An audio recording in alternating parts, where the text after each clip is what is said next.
The bakery's July books were off by $4, and I was hunting those $4 at my kitchen table when my husband picked up his keys. Sunday morning, 20 to 9, coffee going cold beside a stack of carbon receipts. I had Bertie's Bakery spread across the table on one side, and on the other side, closed, the green cloth ledger my grandmother taught me to count in. Craig came through the kitchen smelling like cedar and something sweeter underneath, wearing the blazer he never wore for me, and he looked at my table the way other men look at a stain on their shoe. "Look at you," he said, Sunday morning, counting another man's nickels. Those nickels had paid our condo fee for 11 months. His consulting business hadn't billed a client since March. The watch on his wrist was new. I had seen the charge, $400, on a card I would end up covering. I didn't say any of that. I moved my pencil down Bertie's deposit column and kept my face smooth. He scooped his keys off the hook. There were 5 keys on that ring. I could name 4 of them. The 5th was brass, older than the others, worn shiny at the shoulder, and in 6 years I had never once asked what it opened. "Where does the day go?" I asked. "Mild, the way you ask about weather." "My day." He said it like a door closing. "A bookkeeper like you wouldn't understand." Then he reached over and flicked the cover of my grandmother's green ledger with one finger, the way you'd flick a bug off a picnic table. Still dragging Grandma's little arithmetic book around. That woman spent her whole life counting other people's money, and look how far it got her. My grandmother had been dead 5 years. She raised me from the age of 8. I squared the ledger's corners with the edge of the table, both hands, very slowly, and said nothing. Because the last time I said something, he spent 40 minutes on her funeral costs, on the debt he said she left, on my family and what it amounted to, and I had promised myself he would never get to hold her in his mouth again. Silence kept her safe. That was the deal I'd made. The door shut. His cologne stayed. And his phone, face down by the coffee maker, started to ring. I was gone. The elevator was slow in our building. He was maybe passing the 3rd floor. The screen said only a number, local. I don't know what I believed in that moment. I only know that a woman who finds $4 missing for a living does not let an unanswered question sit on her counter and buzz. I picked it up. "He's on his way," I said. "Today I'm coming too." A pause on the line, then a woman's voice, and here is what I need you to hear. It was old, gravel and dust and 80-some winters in it. A voice like a porch step. "Whatever you're picturing right now, stop, because I pictured it too, and we were both wrong." "Who is this?" "His wife." The quiet went so long I checked the screen to see if she'd hung up. Then she said, slow, like she was setting something heavy down. "Good. We've waited for you longer than for him." "Waited," I said. "Where?" "Maple Crest. 1240 Maple Crest. The Brick 6. A dry little sound, almost a laugh. "He parks behind the dumpster like we don't see. Tell him the Vega girl's ceiling is dripping again. And you come to the front door." The line went dead. I stood in my kitchen holding my husband's phone, and the refrigerator hummed, and Bertie's $4 sat there unfound, and I thought, there are people, plural, people who have been waiting for me, by name, at an address I have never heard, for longer than they've waited for the man who goes there every Sunday of his life. Here's what I had that morning: an address, a voice full of gravel, and a husband who believed arithmetic was beneath him. Here's what he had: 12 days. 12 days later, on a Friday morning at 10 o'clock, Craig would walk into a room he had booked himself, wearing his best suit, smiling at a long table of people he thought were there to hand him money. 4 of them were not who he thought they were. He had 12 days to that table. To do what I did, I only needed 10. I should introduce myself before we drive over there together. My name is Hillary Myers. I'm 29 years old, and I keep books for a living. Small businesses, a bakery, a plumber, an HVAC shop. It's quiet work. People like my husband call it small. If anyone has ever told you that you're too small to understand your own life, tell me in the comments where you're listening from tonight, and stay with me to the end, because every number in this story is real to the penny, and the numbers are what buried him. I didn't wait for Craig to come back for the phone. I left it exactly where he'd dropped it, took my own keys and my grandmother's ledger, and drove. 1240 Maple Crest was 15 minutes away, in a neighborhood of old maples and older brick, and it was beautiful. A 6-unit walk-up from the 20s, limestone sills, a courtyard with a dogwood in it. 2 things stopped me on the sidewalk. The first was the sign on the little front lawn, "For sale," and slapped across it on an angle, a newer strip, "Pending." A woman's face smiled from the corner of the sign, blonde, laminated, a name I didn't know yet. The second was the woman on the stoop, small, straight-backed white hair pinned up, a cardigan in August. She watched me come up the walk with her hands folded, and when I was close enough, she said, "You're really her." Not a question. "Mrs. Myers.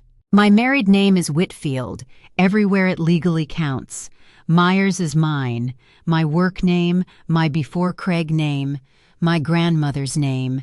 There was no reason on this earth for a stranger on a stoop to have it. I'm Hillary Myers," I said. Her chin came up an inch, and something moved through her face that took me a long time to name because it made no sense. It was fear. An 80-year-old woman looked at me in my Sunday jeans, holding a green ledger, and braced like I'd come to do her harm. "Ada Brennan," she said, "Unit 1, 31 years. She reached into her cardigan pocket and held out a folded paper, worn soft at the creases, like it had been folded and unfolded many times. "Then you can tell me to my face if you meant this." It was a letter, typed, dated last October, on plain paper. Notice of rent adjustment. Ada Brennan's monthly rent, effective January, raised to $825. No reason given. Signed at the bottom, in blue ink, in a small, tidy hand. H. Myers. I have signed my name roughly 40 times a day for 11 working years. I know my own signature the way you know your own walk. This was close. This was practiced. The H was mine, and the M was mine, and the little upward tail on the S was mine, and I had never seen this paper in my life. "I didn't write this," I said. "There's more," Ada said. She looked at me a moment longer, and whatever she saw made the fear loosen, not leave, loosen. She turned to the door. "You'll want to sit down, Mrs. Myers. We kept everything you sent back." Everything I sent back. I stood on a stranger's stoop with my own forged name in my hand, and I understood exactly 2 things. My husband's Sundays had an address, and someone at that address had been writing letters to these people, as me. What I did not understand yet was the word back. You need to know who Lorna Myers was, because everything in this story grows out of her. My grandmother took me in at 8 when my mother's life came apart, and she raised me in a rented duplex on the east side with a green cloth ledger on the kitchen table. She cleaned offices at night and kept the books for half the small businesses on her street by day, unlicensed, unofficial, exact. She taught me that a ledger is a kind of truth-telling. Numbers don't have moods, Hillary. People lie. Columns don't. When I was slow, she'd tap the page, balance to the penny, because the penny is where they hide it. She died in April of 2021, 5 years and 4 months before that Sunday. I was 24 and newly married, and I came apart quietly, the way she'd taught me to do everything. Craig handled it. That's what everyone said, admiringly. He handled everything. The paperwork, the accounts, the estate.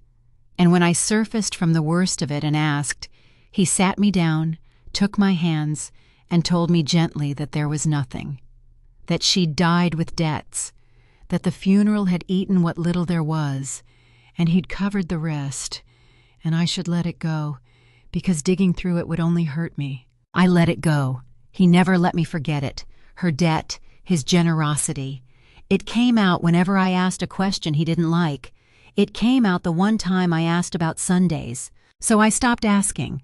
For 5 years, my silence bought her peace, and I called that a fair price. Ada Brennan opened the front door of 1240 Maple Crest, and from somewhere above us, through a ceiling, I heard water dripping onto a floor that was about to become my problem. Ada's kitchen smelled like starch and strong tea. She sat me at a table with a vinyl cloth And while the kettle worked, she brought out a King Edward cigar box, and then a second one, and then a shoe box with a rubber band around it, and set them in front of me like evidence, which is what they were. "You have time," Ada said, before I could ask about the man on his way. "He starts at the back, Gus first, then the Vegas, and he stands in the courtyard after with his phone, like a man running an empire. My door is always last, and he never knocks it before noon. He doesn't care for my questions. Every rent receipt since the new management," she said. "Carbon copies. Gus taught us that. Gus Ferreira, Unit 2. He repaired shoes 40 years. He doesn't trust a man who takes cash and writes nothing. So we wrote our own. He signs them. Look how he signs them." I opened the first box. Receipt after receipt in careful elderly handwriting. Date, amount, cash, and at the bottom, a lazy initialed scrawl. 5 years of Sundays, 6 units, every one of them cash. My eyes did what they are trained to do. 600 a month becoming 650, becoming 740, becoming 825. 2 units paying 900. I ran the column in my head, and my head refused the total, so I ran it again. "You've never had a check, a portal, a management company?" "We had letters." Ada said the word like it tasted bad. She slid the shoebox across. "From the owner." The rubber band was brittle. Inside, in date order, of course in date order, these people were more organized than most of my clients, were maybe 30 envelopes and papers, rent increases, signed H. Myers. A notice on plain paper, "The owner does not meet with tenants. All matters through the manager, Mr. Whitfield," signed H. Myers. A letter refusing a wheelchair ramp quote for the back entrance, H. Myers. And under those, this is the part I want you to sit with, letters addressed outward. To H. Myers, owner, at a post office box in Westerville. "Dear Mrs. Myers, we are asking again about the boiler. Dear Mrs. Myers, my granddaughter is selling her cookies for her school. We are inviting you to the courtyard on Saturday. Dear Mrs. Myers, please before winter." Everyone stamped in red, return to sender, refused. "You sent them back," Ada said. 5 Christmases we invited you." Her hands were folded again, that straight back, and I finally understood the fear on the stoop. For 5 years, these people had been living under a landlady named H. Myers, who raised their rent in tidy blue ink, refused their letters unopened, and would not show her face. And that morning, the ghost had finally come up their front walk. "Mrs. Brennan," I said, "until 8:45 this morning, I did not know this building existed." The kettle screamed. She didn't move. "Then who," she said, "have we been paying?" I took out my phone and I photographed every receipt, every letter, both sides of every envelope, in order, while my tea went cold at my elbow. It took over an hour. Somewhere in the middle of it, the apartment door opened and a woman leaned in. 30s, scrubs, tired eyes. Marisol Vega, Unit 4. The dripping ceiling. Behind her, hanging on the stair rail, a girl of about 9 with a coin folder under one arm, the kind collectors use, watching me the way kids watch anything new. "That's Poppy," Marisol said. "Don't lend her money. She charges interest." "Only a nickel," said Poppy. I laughed, and it came out wrong, and I closed my mouth. Marisol looked at the boxes, then at me, and her face shut like a drawer. "So the owner is real," she said. "Good to know. Ask her when Ada's supposed to stop being scared to check her mail." She went up the stairs. I stacked the receipts back with a paper on top of them. My own receipt. Received of Ada Brennan. 61 original rent receipts, 34 letters, on loan for copying, to be returned. H. Myers. My name, my real hand, the first true thing that name had done in that building in 5 years. Ada watched me write it. "You put it in writing," she said, quiet. "I put everything in writing. He should have done the same." I stood, and at the door I stopped, because the question had been standing behind my teeth for an hour. "Mrs. Brennan, on the phone you said you'd waited for me longer than for him. What did you mean?" For the first time, Ada Brennan smiled, and it had 31 years in it. "This was Lorna's building, girl. I ironed church dresses in this kitchen when your grandmother collected the rent herself, in cash, in a green book, and sat right where you're sitting. She used to show us your school pictures." The smile went somewhere else. "When she passed, the letters started. We said, that can't be Lorna's granddaughter. And then we thought maybe it was. Grief does things to people. Money does worse. 5 years we waited to see which one you were." At the door she stopped me, one hand on my wrist, light as paper. "He'll collect his envelopes and drive off like every Sunday. Nobody in this building will say a word about you, Mrs. Myers. We've had 5 years of practice being invisible to that man." I don't remember the drive home. I remember sitting in the parking garage under our condo with my grandmother's ledger on the passenger seat, thinking, she was here. All those Sundays of my childhood, bank errands, she called them. This was the bank. She owned a building and she never said, because that was Lorna Myers to the bone, "You don't show the column until it balances." And Craig had flicked her book with his finger this morning, over a table her rent money probably bought, and called her a woman counting other people's coins. He came home at 6 with barbecue smell on him and his phone back in his pocket. "You didn't touch this?" he said, holding it up. "Not hello." "It rang," I said. "I was elbow deep in Bertie's books." He studied me for 1 second, decided I was exactly as small as he needed me to be, and that was the last free thing he ever got from me. That night, I lay next to my husband while he slept the sleep of a man whose world is running on schedule, and I made the first entry in the back pages of the green ledger. Not feelings. I don't write feelings. A list. It had 5 lines. I wrote them in pencil, in my grandmother's shorthand, where all the family business gets written. And then, I want to be honest with you, I did not sleep, because the 5th line had a date on it, and the date was 12 days away, and I did not know yet if I could make it. Monday morning I called in a personal day, my first in 3 years, and was at the Franklin County Recorder's office when it opened. If you have never stood at a public records counter and watched a clerk pull up your own name on a parcel you've never heard of, I can tell you what it feels like. It feels like the floor moving 1 inch. Parcel, 1240 Maple Crest Avenue. Owner of record, Myers, Hillary A. Transferred, June 2021, by affidavit of confirmation, under a transfer on death designation, recorded by Lorna E. Myers in 2019. My grandmother had not died in debt. My grandmother had left me a building, and she had done it the careful way, the way you'd expect of a woman who balanced to the penny, a deed that passed outside of probate, automatic, clean, no court, no contest. The clerk printed me certified copies, and I paid in exact change, and then I read the affidavit of confirmation that had vested the property in my name in June of 2021, while I was still crying into my grandmother's cardigans. It carried my signature, notarized. I read the notary's stamp and wrote the name in the ledger, Philip Ostrander. Phil. Craig's poker friend Phil, who'd been to my table, who I had fed. Under it, one more recorded instrument, a durable power of attorney, dated that same month. Hillary A. Myers appoints her husband, Craig D. Whitfield, to manage, lease, and maintain the property at 1240 Maple Crest. Signed by me. Notarized by Phil Ostrander.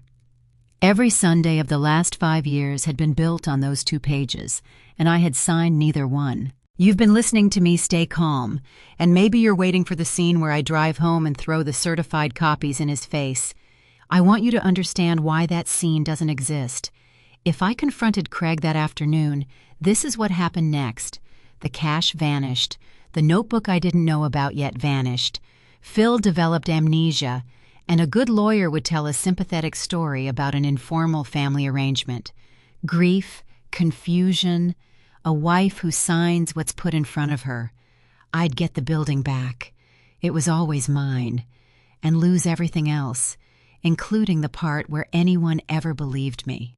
A bookkeeper doesn't argue with a liar. A bookkeeper builds the file that argues for her. But there was one thing that counter couldn't give me, standing there with the floor still moving, and it was the thing that turned a grievance into a deadline. I asked the clerk whether any sale had been recorded on the parcel. She checked. Nothing. Of course nothing. A purchase contract lives in a title company's file drawer, invisible until the day it closes. The county saw a quiet little building with a 5-year-old deed. I had seen the lawn, for sale, and slapped across it, pending. Pending means a buyer, a contract, a closing date already circled on somebody's calendar, and I did not know what number they were on. I hired Colleen Auerbach that afternoon. She's a property and probate attorney 2 blocks from my office, 50s, reading glasses on a chain, a handshake like a stapler.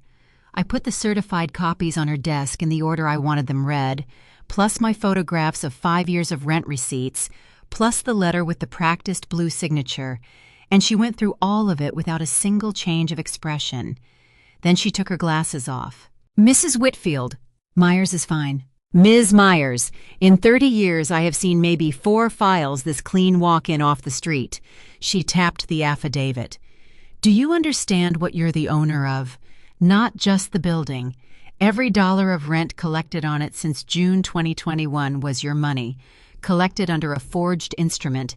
And this, my photograph of the lawn sign, pending slashed across the corner, means somebody's calendar has a closing date on it, and neither of us knows the day." She fixed that with one phone call, on speaker, to the listing brokerage, counsel for the owner of record, confirming logistics. The assistant didn't hesitate. Friday the 28th, 10 a.m., Meridian Title Group on Sawmill Road. They assumed she worked for the seller. In a way I have learned to enjoy, they were right. 11 days, Colleen said, and hung up. Someone is 11 days from selling your grandmother's building out from under you with your own stolen name. The listing says $1.1 million, I said. I need 3 things from you, and I need to tell you the order they happen in, because the order is the whole point. She put her glasses back on. You've made a list. I've made a ledger. Here is what we did that week, while my husband ate dinner across from me every night and complained that the barbecue place had changed its sauce. Tuesday, a forensic document examiner, Colleen's regular, a retired federal man, took my signature history. 11 years of client engagement letters, my licenses, my old bank cards, my marriage certificate, 90-some exemplars, set against the affidavit and the power of attorney, he said, on the record, that he'd testify the recorded signatures were simulations, practiced copies. Someone had traced my hand until they could wear it. Wednesday, I found the notebook. I want to be careful here because I did nothing outside my own home and my own marriage. Craig kept a gym bag in our hall closet, and Craig had not been to a gym since 2022, and the bag had gone to Sundays with him for years. Inside, under a towel that had never been wet, was a black pocket notebook with a rubber band around it, and my husband's own handwriting. 5 years of columns, dates, initials, AB, GF, MV, and amounts, cash, week by week, with a running total like he was proud of it. 2 other initials repeated every single month, S, 500 on the first, D, irregular, bigger, more often lately. I photographed every page at my own kitchen table and put it back under the dry towel, fold for fold, $238,000. That was the running total, 5 years of my grandmother's building emptied in cash into my husband's Sundays, while he told me we couldn't afford for me to fix my car, and his mother told everyone her son carried this family. His mother, S. 500 on the first of every month. Sandra Whitfield has a spotless house in Groveport, and a way of holding my job like something she found on her shoe. That Sunday dinner, 1 week after the phone call, 7 days into my 10, Sandra's encore on the same evening as a rooftop party I'll get to. She showed off her new refrigerator, French doors, ice maker in the door, and said, "Craig takes care of his mother. Some men just have it in them. And then to me, with the sugar voice, "Maybe if you learned to cook in something besides a spreadsheet, sweetheart, he'd stay home Sundays." Craig laughed. I passed the potatoes and watched the numbers float over the table like subtitles. The refrigerator, 3,100. The envelopes, 500 a month, 60 months. My mouth stayed shut and my hands stayed still, and if you're yelling at me right now through your speakers, good, hold that. Spend it later. I was watching a woman eat off my grandmother's ceiling repairs and telling myself, the first of the month is in 9 days, Sandra. Let's see what comes after the envelopes stop. D took one more day. Thursday, Colleen pulled up the public listing, staged photos and all. Listing agent, Dana Pruitt, the blonde from the laminated sign.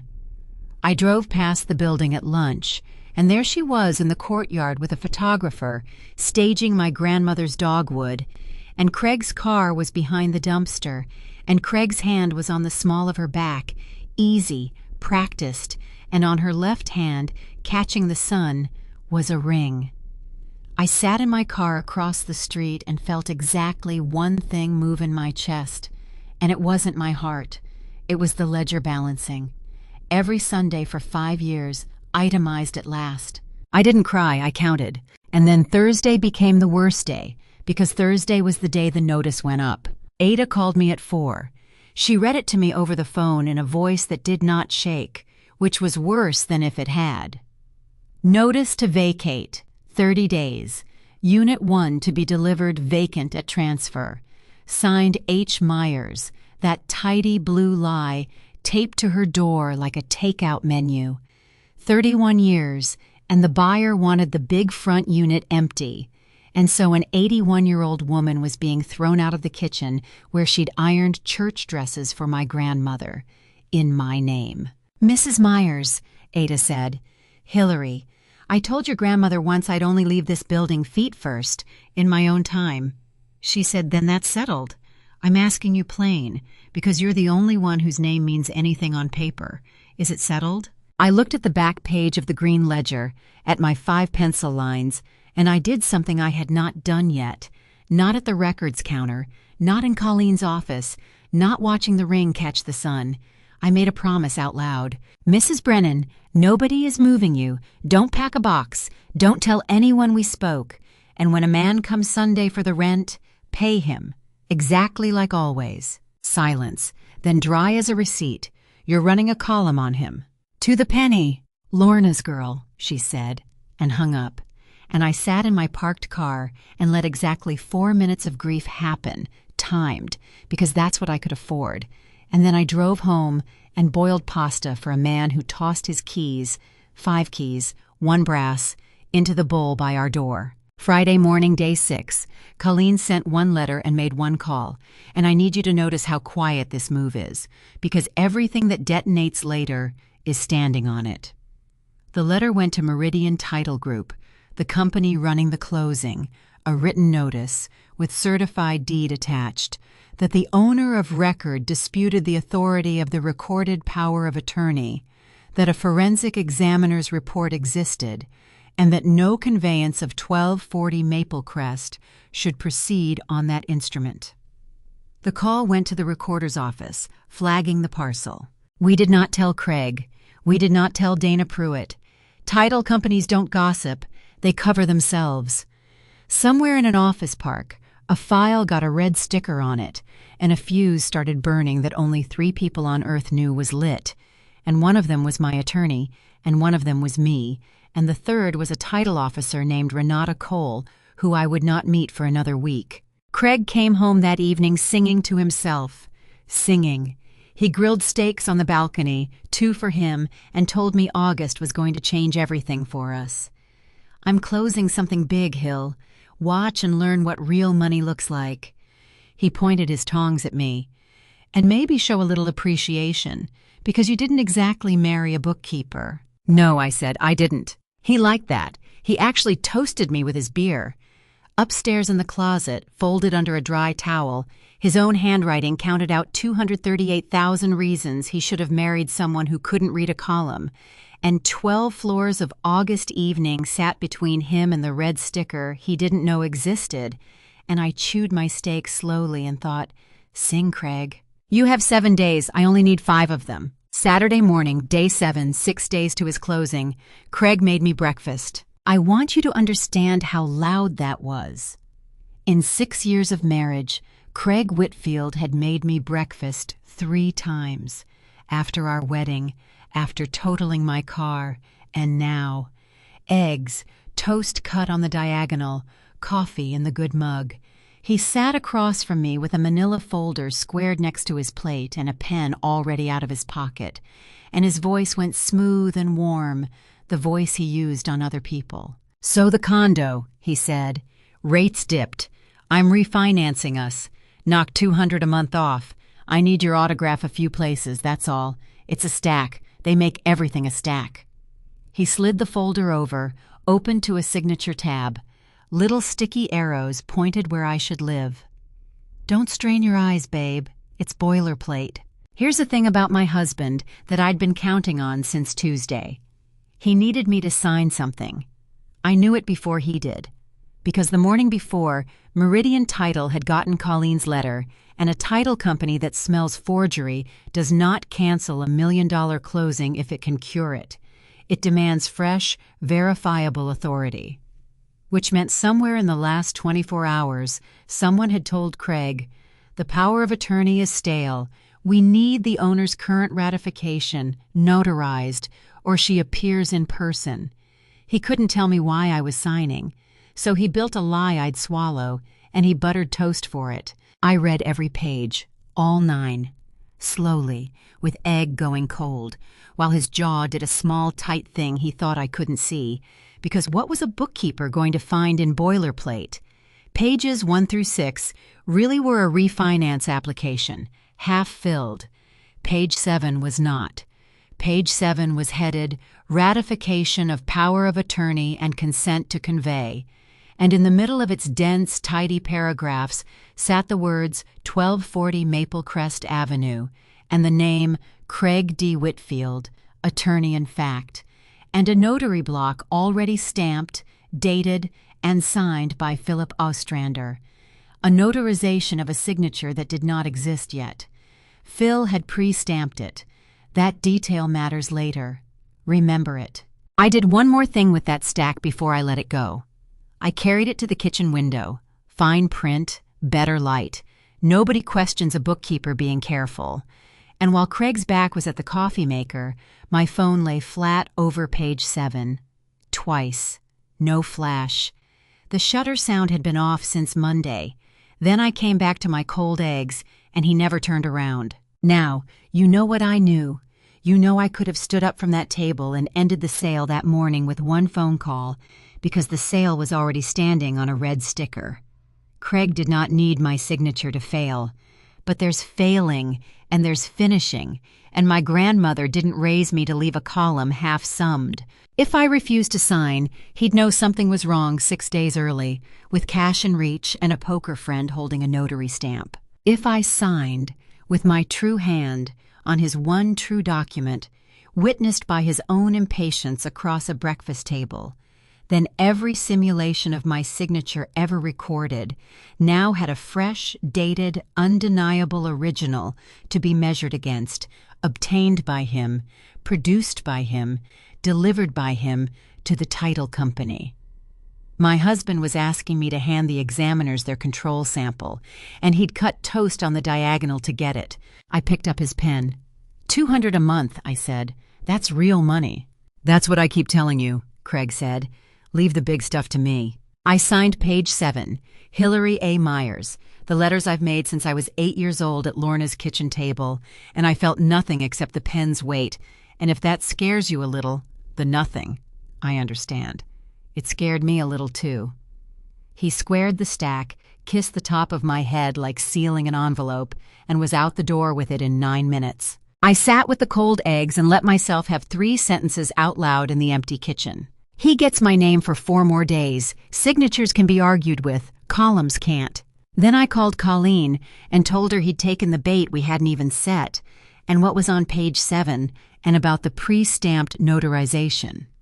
There was a pause on the line, and then my attorney, 30 years, 4 clean files, started to laugh and stopped herself and said in her stapler voice, "Ms. Myers, don't sign anything else. Monday I file the complaint on the notary. Wednesday we revoke. In writing, delivered. You understand the timing? It has to be before, and it has to be provable, and he can't know." "Wednesday," I said. "He'll be too busy to notice. He's throwing a party." I was throwing it on my roof. Sunday, day 8. 5 days out, Craig hosted what he called a closing celebration on the rooftop deck of 1240 Maple Crest, the building he was 5 days from selling, a rooftop my grandmother had tarred and railed the summer before she died. He invited his mother, he invited Phil, he invited 2 men he called investors, and Dana Pruitt in a white dress, and, hand to God, he invited me the way you invite an employee. "Bring the folding table from the garage," he said, "and keep the receipts organized, would you? Caterer, ice, rentals, your kind of math." I want to tell you what my kind of math saw that afternoon, because I did go. Of course I went. I stood on my own roof at my own party thrown by a man selling my own building, and I kept the receipts. The caterer paid in cash from a manila envelope Craig kept in the cooler like a beer, $2,300. I logged it, time-stamped, photographed the envelope. The rental company invoice, billed to Whitfield Consulting, a business with no clients, paid cash, logged it. The florist, cash. Every dollar out of that envelope had come out of Sundays, out of Ada's cigar box, and Marisol's overtime, and Gus's shoe repair hands, and my husband was spending it in front of me over the tenants' heads, with 1/5 of it going to shrimp. Below us, through the open stairwell door, you could hear the building, somebody's radio, a kid on the stairs. Ada Brennan's kitchen window was directly under the deck's north rail, and Ada Brennan was home, with a 30-day notice on her refrigerator, listening to champagne corks. Craig stood on the rail side with his arm around Dana Pruitt, who wore the ring openly now, right hand, but sized for the left. And one of the investors asked, joking, "Isn't that a conflict, your broker?" And Craig said, loose, laughing, 3 beers in, "She's my broker, my future, all of it. Friday changes everything. Trust me, the current situation is—" And he looked over at me, at the folding table, at his wife with the receipts, and didn't lower his voice even 1 notch. "The current situation is just paperwork. She signed. She's very good at signing." Dana laughed. "She didn't know what I looked like before that afternoon. I truly believe that." Sandra laughed harder and lifted her glass and gave the toast. My mother-in-law, wearing shoes bought with envelope number 41, looked across a rooftop my grandmother built, straight at me, and said, "To Craig, and to people finally learning their place." They drank. Under the north rail, faint, a kettle screamed and shut off, and I thought of Ada's hands, and I looked at my watch, and this is the moment I want you to keep out of this whole story, if you keep only one. Nobody at that party saw a humiliated wife check the time. What I saw was Wednesday, sitting in the middle of the week like a red sticker none of them could read, and I smiled at my mother-in-law and raised my seltzer and drank to people learning their place. Craig's phone buzzed on the drinks table. Phil looked down at his own at the same moment and went the color of paper plates and stepped away from the corks and the shrimp with it pressed to his ear. I learned later what that call was. A title officer named Renata Cole, working a Sunday because a $1 million file had grown complications, asking Mr. Ostrander to walk her through his notary journal for a stamp dated before its signature. Complications. Someone had made them. The big fuse had 5 days left. Phil's, though nobody at the party knew it yet, had just reached the powder. Monday, day 9. Colleen filed the complaint with the Notary Commission before her second coffee, 2 notarizations of signatures proven simulated, and a third pre-stamped on a blank, with my photograph of page 7, taken in my own kitchen before I signed, time-stamped, showing Phil's completed stamp above an empty signature line. A notary stamp is a small legal machine. Misusing it isn't a favor for a poker buddy. It's the state's business. Craig came home Monday night wound tight and pretending not to be. He kept his phone face down. He checked it the way you check a wound. At dinner, he told me, out of nowhere, "Phil's being audited. Routine thing." I hadn't asked. Guy panics over paperwork. I told him, "You answer nothing without me there. They feed on guys who talk." He jabbed his fork at the air. "You know what separates men like me from everybody else? Nerve. When it tightens up, everybody else flinches. You want to know what a burning fuse sounds like? It sounds like a man explaining nerve to his wife with his phone face down. And then, because pressure doesn't make men like Craig careful, it makes them bigger. He leaned back and gave me the speech I'd been fed for 6 years, one more time, unabridged. How after Friday things would change around here. How I'd finally see what he'd been building while I played with a pencil. How he'd been carrying us, carrying me, since the day we married. And a man gets tired, Hillary. A man gets tired of pulling a wagon with a bookkeeper in it. 5 years, $238,000 of my dead grandmother's rent. And he was tired. Then Friday can't come fast enough, I said, and cleared his plate, and he took it as surrender because men like Craig hear every quiet thing as surrender. In the ledger that night I wrote, under the receipts column, he will hand D the deposit slip himself, and Tuesday he did. I watched it happen from the front row, because Tuesday, Colleen's paralegal delivered a copy of our evidence file, indexed and tabbed, to a detective in the Columbus Police Economic Crimes Unit named Rhea Solano. That was move 4 of 5. I sat across a metal desk from a woman with 14 years of fraud files in her voice while she turned pages with a pencil eraser, slower and slower, and finally said, "Walk me through the notebook photos again. He keeps a running total?" "He's proud of it," I said. "And Friday he'll be at Meridian Title at 10 a.m., presenting himself as attorney-in-fact for you." She looked up. "You'll be there?" I RSVP'd through my attorney this morning. Detective Solano closed the folder, and what she did next she probably does at every desk, but I'll keep it anyway. She looked at me for a second like I was a colleague. "Most people scream first and collect evidence never," she said. "You've done this backwards. Who taught you that?" "My grandmother," I said. "It's her building." Wednesday, day 11, 2 things happened 4 hours apart, and only one of them was mine. At 9 a.m., Colleen's courier delivered to Meridian Title a written revocation of the ratification I'd signed at breakfast, effective immediately, together with the examiner's report on the 2021 instruments and a certified copy of the deed, registered, receipted, provable. My name was out of Craig's pocket. He'd spent 4 days telling everyone the paperwork was handled. As of 9 a.m. Wednesday, the only authority he had left over 1240 Maple Crest was a parking spot behind a dumpster. I didn't know. That's the part I need you to sit inside of. Wednesday afternoon, he booked a table at a steakhouse for Friday night.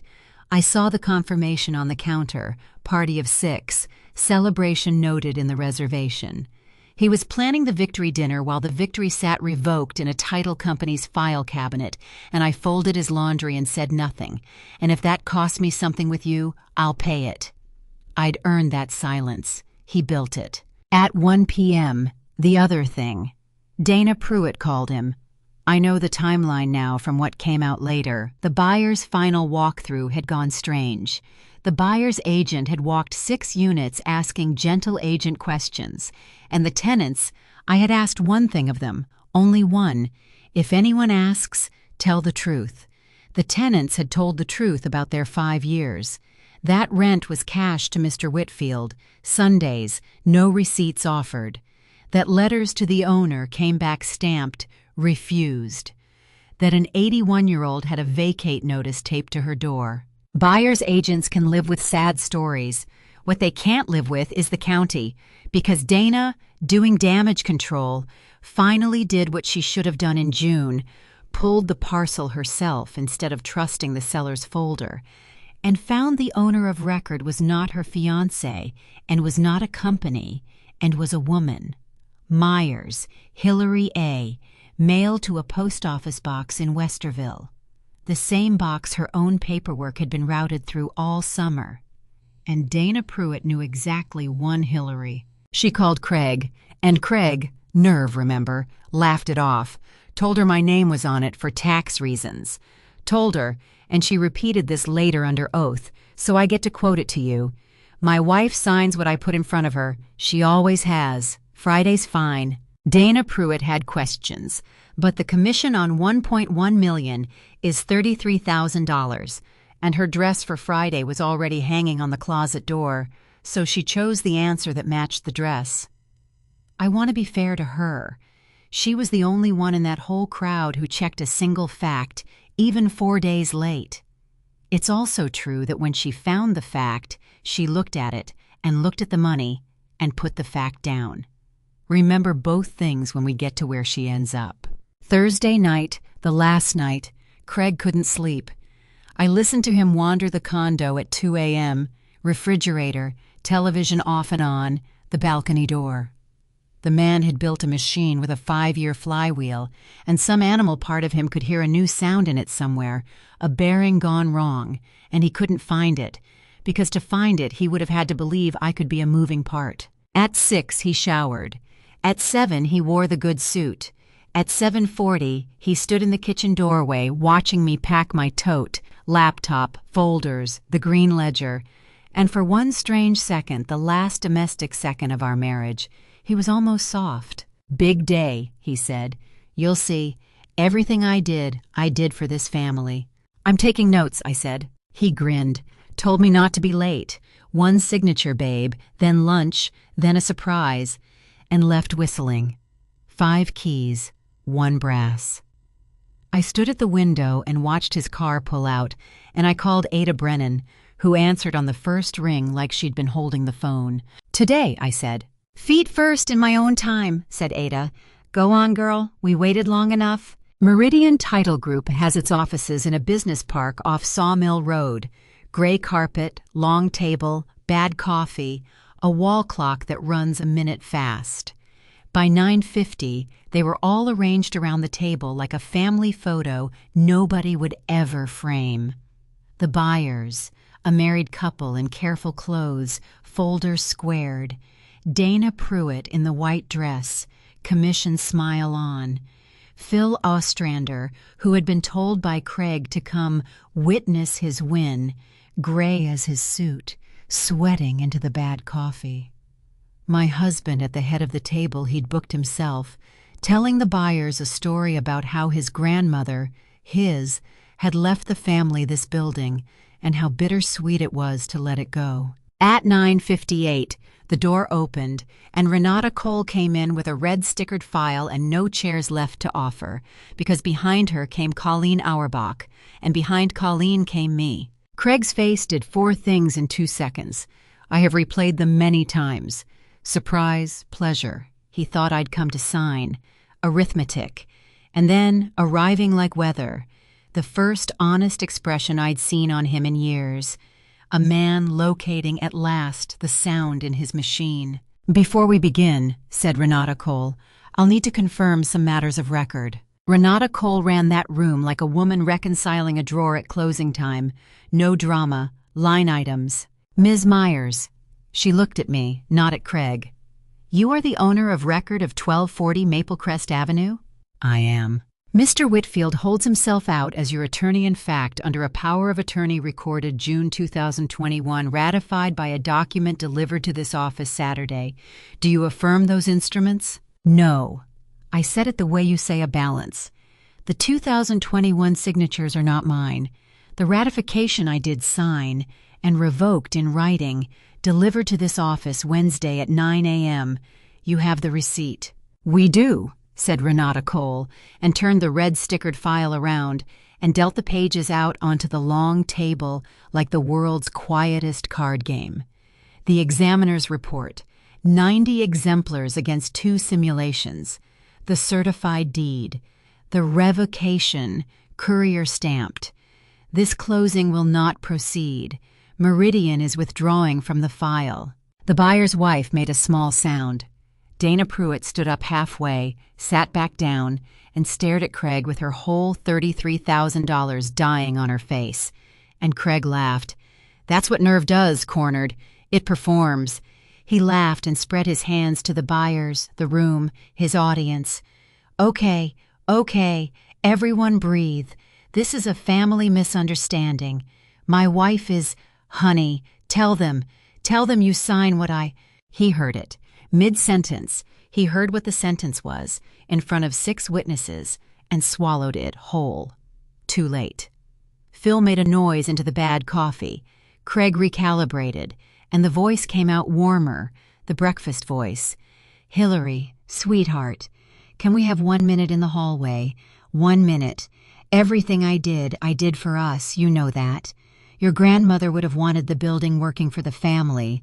She'd have hated strangers. Don't put her in your mouth." 6 words. I'd been saving them for 5 years, and they came out level, and the room went very still. And my husband, this is true, the detective's notes confirm it. My husband looked down at the table and physically stepped backward from me, 1 full step, because he had just heard, for the first time, the voice of the person who had actually been living in his house. Then the door opened again, and a woman in a blazer held up a badge. "Mr. Whitfield, Detective Solano, Columbus PD. You're not under arrest. But I have some questions about instruments filed with the county recorder, and I'd rather do it downtown than in front of your closing." A beat. "Which I understand is canceled. You want the collapse, so here it is, in order, the way the dominoes actually went down over the next 72 hours. And notice, please, that I pushed none of them past the first. That was always the design. My grandmother's design, really. Set the column straight, and the total computes itself." The buyers walked, and their agent filed the complaint that froze Dana's commission before her dress made it back on the hanger. Dana spent 1 hour in the parking lot on Craig's voicemail, then drove, this came out later, not home, but to the county recorder, and read the parcel file end to end, every stamped page, 5 years of it. Then she called Detective Solano's office herself, voluntarily. Whatever she came for on Friday morning, by Friday evening she was a cooperating witness with a suspended listing and a ring in a drawer. And I'll finish her story where it belongs, at the end, because I keep my epilogues like I keep everything. Phil Ostrander lasted 40 minutes downtown. Pre-stamping a notarization is not a gray area, and a man who has never missed a poker night does not have the constitution for an interview room. He gave them everything. The 2021 instruments signed at Craig's kitchen table, my kitchen table, the practicing, the tracing paper, the $50 a stamp. $50. The number did something to me the big numbers hadn't. My name, 5 years, 2 felony instruments, $100 total, paid in cash from my grandmother's rent. Friday afternoon, while Craig was still downtown answering questions with a lawyer he'd called from my former favorite steakhouse's parking lot, Colleen filed the divorce petition, and with it an emergency motion freezing the marital accounts and granting me temporary exclusive use of the condo, and the family court granted both pending hearing because certified deeds and examiner's reports make quick reading. The steakhouse reservation for 6 was for 8 p.m. The card he'd have paid with died at 4:30. Party of 6, celebration noted. I did not cancel the reservation. I want to be honest with you about the exact size of my mercy. He came home Friday night. It was still technically his home too, and stood in the living room with his tie in his fist, and I watched the performances cycle like a slot machine. Rage first. This was all insane. I'd humiliated him over paperwork, technicalities. Then math. Did I have any idea what I'd cost us? Us. The buyer was a one-time price. Then wounded nobility. He'd sacrificed 5 years managing that building, weekends, his Sundays, Hillary, for us, unpaid, unpaid, and this was his thanks. And then, when none of it landed on my face, the last door down the hallway of a man like Craig, the soft voice, the reach for my hand. "Hill, whatever you signed with these lawyers, we can unwind it. I'll explain everything, the cash, all of it. It was going to be a surprise, an investment, for our future, for kids someday, a house, 5 years of Sundays, an 81-year-old's vacate notice. My dead grandmother's book flicked like a bug. Your things will be at your mother's by Sunday," I said. "The locks change Saturday. Talk to Colleen about the rest." "You're my wife." "I'm the owner of record," I said. "Everywhere it counts." He slept at Sandra's. Saturday, day 14. My 10 days were done. Everything now ran on the institution's clock, which is the whole point of a clean file. The locksmith came at 9, and Sandra called at 10, and I let it go to voicemail, and I am going to play you my favorite part from memory, because it deserves the light. She said her son was being persecuted over family property. She said family handles things privately. She said, and here her voice did the sugar drop, that she'd always known I was small, but she'd never dreamed I was vindictive, and that a woman who couldn't even give Craig children could at least have given him loyalty.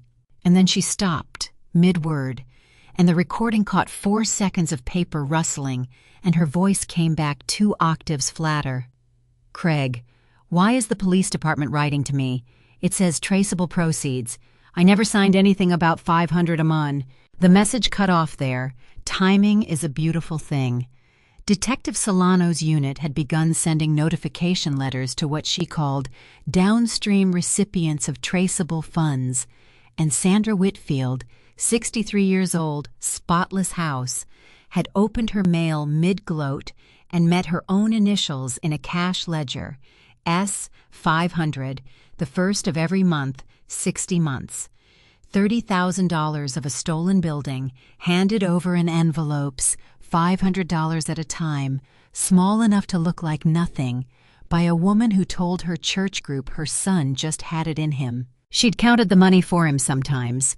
That also came out later. Kept a little tally on her freezer pad, so Craig would know she wasn't skimming. The state has a word for helping move stolen cash in patient, deliberate amounts, and it is not gratitude. Sunday morning came, 14 days after the phone rang on my kitchen counter, and for the first time in 5 years, no one grabbed keys at 8:40 and told me about his day. The brass key on Craig's ring opened nothing anymore. The locksmith Saturday had ended at Maple Crest. Front door, office, mail room, my receipts in the file. I drove to Maple Crest myself, parked out front, the front, and collected the rent the way it was always supposed to be collected, at kitchen tables, in my grandmother's green ledger, with receipts written in my real hand, at the old rates, the legal ones, with 5 years of overcharges entered as credits against every account. Gus Ferreira checked my arithmetic behind me, out loud, every unit. I'd have expected nothing less from a man who kept carbons for 5 years. At the last table, Ada Brennan poured the tea she'd poured me the first morning and slid her 30-day notice across at me and said, "Well?" I tore it in half the short way, then in half again, and set the pieces under her sugar bowl. "There's my answer in writing," I said. "Unit 1, feet first, in your own time." Ada looked at the torn paper for a long moment, and then she reached across the vinyl cloth and put her hand, ironing hands, 81 years, over mine, and what she said next did what all of Craig's shouting couldn't. "We knew," she said. "The whole 5 years, some part of us knew Lorna's girl would come up that walk eventually. That's why nobody ever moved out, dear.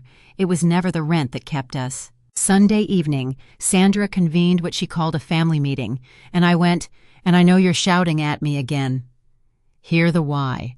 Colleen wanted one thing more for the civil side, clarity that I'd offered them a lawful exit on the record, and I wanted one thing for myself. I wanted to set my terms on that woman's dining table myself, in person, with my own hands. There are deliveries you don't outsource. The spotless house smelled like lemon polish and panic. Sandra had laid out coffee cups nobody touched. Craig sat at his mother's table in a weekend shirt, 4 days of stubble, lawyered now and coached to say nothing, which for Craig was a form of suffocation. Sandra did the talking. Family doesn't do this to family, Hillary. Whatever Craig may have mismanaged, could be worked out privately, like decent people, and surely I could see that involving courts and police shamed all of us, and think of his future. And hadn't she always treated me like a daughter? I let her finish, completely. Silence is free, and it makes people spend more. Then I opened my tote and set 3 documents on the polished wood, squared, the way I set every table I ever mean to leave. 1, I said. The divorce petition. It proceeds. I keep what was always mine. The court divides what's actually his. 2, the restitution demand in the civil case. $238,000, itemized to the week. His attorney has the schedule. Every number in it is his own handwriting. 3, I turned the 3rd paper toward Sandra. Yours. Her hand stopped halfway to it. Mine? An affidavit. You tell the truth about the envelopes, when they started, who counted, what he told you. And I do not name you in the civil case, and I've told the prosecutor you cooperated from the first ask. You'll repay $30,000 in your own name on a schedule you can survive on. $500 a month works, I'm told. You know how that rhythm feels. You've had 5 years of practice. The direction changes, that's all. I am his mother. That's the only reason this paper exists, I said. My grandmother raised me too, Sandra. You've heard what got built on her memory. Sign or don't. It's the last thing I'll ever offer this family. And Craig broke coaching. Of course he did. His whole life was a coached line he couldn't hold. He came forward over the table, and the voice was wet gravel now, nothing left of breakfast in it. You've made your point, okay? Jesus, Hill, you've won. Look at you. You want me to say it? You were never small. I'll say anything you want. But this, police, felonies, that ends a man. You don't end a man over a building. We can go back. People go back. I looked at my husband for a long, quiet moment, and I gave him the only piece of tenderness I had left, which was the truth. You were ended the day you decided I'd never look, I said. Everything since is just the paperwork. You taught me how long that takes. I left the affidavit on the table. Sandra signed it Tuesday, for what it's worth, before her own attorney could talk her sideways. I've decided to believe it was the mother in her and not the math. It cost me nothing, and it would have mattered to Lorna. Monday morning I was back at Maple Crest by 8, because a plumber was finally opening Marisol's ceiling, and I wanted the building to see the new era arrive in work boots. I was in the courtyard under the dogwood, checking his estimate against my notes, when Poppy Vega came down the stoop steps in her school backpack, walking the way kids walk when they've rehearsed something. She stopped in front of me and held out a shoebox with a rubber band around it, and the rubber band had a folded index card under it with my name on it. Miss Hillary, owner. It's $61, Poppy said, businesslike, eyes steady, chin doing something that wasn't steady at all. It's from Lemonade and Interest. Mom says everything's broken because the building needs money so bad, and that's why everybody was scared all the time, and why Miss Ada had the paper on her door, so you can have it, so you don't have to sell. And then, quieter, the rehearsed part running out. Miss Ada gets to stay if you have money, right? 5 years, $238,000. A man in a good suit telling a title company about his grandmother, and the only person in this entire story who ever offered to pay what she didn't owe was 9 years old, and she'd counted it, I checked later, because I check, to the penny. I got down on the courtyard brick so my eyes were level with hers, and it took me a moment to be able to use my voice, and I am not going to pretend to you that it didn't. Poppy Vega, I said, I'm going to teach you the first rule of money, and it's the one nobody teaches. A good bookkeeper never takes the capital, especially not from the only honest bank in the building. I put the shoebox back in her hands and folded both her hands over it. Miss Ada stays. Your ceiling's being fixed this morning. Hear that thumping? That's your money staying in your box, and my money doing its job. And this afternoon, you and I are going to the branch on Oakdale and opening you a real account, because anyone charging interest ought to be earning it. Compound? Said Poppy. God help the city, I said. Yes, compound. She grinned and ran for the bus, and I stayed down on the bricks 1 extra second, holding on to the dogwood's shade. Because here is what I know now that I didn't know that morning. You can build a case for 10 days with dry eyes and a straight back, and then a 4th grader with a shoebox will walk up and take you apart in 90 seconds. Craig never touched me in 5 years of lying. $61 nearly finished me. He came at 2 o'clock. I heard him before I saw him. Everyone did. Doors opened upstairs the way they do in a building that has learned to listen. He'd parked behind the dumpster, old habit, and come through the courtyard gate shouting my name, and he looked like a man who had slept in a car he was about to lose. The plumber stepped out of the stairwell with a wrench and stayed there, and Gus came to his window, and Marisol was home for lunch, standing on the stoop, phone already in her hand. Call it off. Craig stopped 6 feet from me. You call Solano. You tell her it was authorized. You tell her we had an arrangement. They're talking about charges, Hillary, felony charges. They froze everything. My mother is hysterical. Dana won't. Everything is coming apart. Is that what you want? You want them to take everything I have? Everything you have, I repeated slowly, and let the courtyard do the math with me. And my husband, to his credit as a performer, heard how it sounded, standing on stolen bricks, under windows he'd bled for 5 years, in front of the woman whose name he'd worn like a coat. He changed keys one last time, the soft one, the breakfast voice in front of witnesses. Hill, I know you. Under all this, you don't end people. You keep things running. You're the responsible one. That's what I always loved. Mr. Whitfield. Poppy's school bus had come back at its usual time. She was standing at the courtyard gate, backpack still on, and the whole building held still. And a 9-year-old looked at the man in the wrinkled suit with the flat, complete calm of a child who has finished being afraid of something. You took my coin jar at Christmas, she said, for Mom's late fee, $8. You said it was a lesson about consequences. She shifted her backpack. Miss Hillary gave it back the first week. That's the whole difference between you. Everybody here knows it now. She walked past him to the stoop. She didn't look back. And Craig Whitfield stood in the middle of my grandmother's courtyard with his mouth open. Ended. Not by the police, not by the paperwork, by $8. And that is when the gate creaked again, and Detective Rhea Solano came through it with 2 uniformed officers and a folded warrant, almost apologetic about her timing, which I have never once believed was coincidence. Craig Whitfield, forgery, tampering with records, theft. You know most of the words by now. The cuffs sounded exactly like they sound. They walked him out through the courtyard, past the dogwood, past the tenants at their windows, and they put him in the car right beside the dumpster, in the spot where he'd parked every Sunday of his other life, like we didn't see. Solano stayed a minute.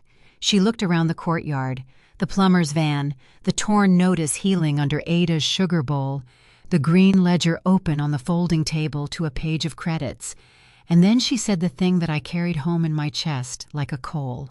14 years in economic crimes, she said.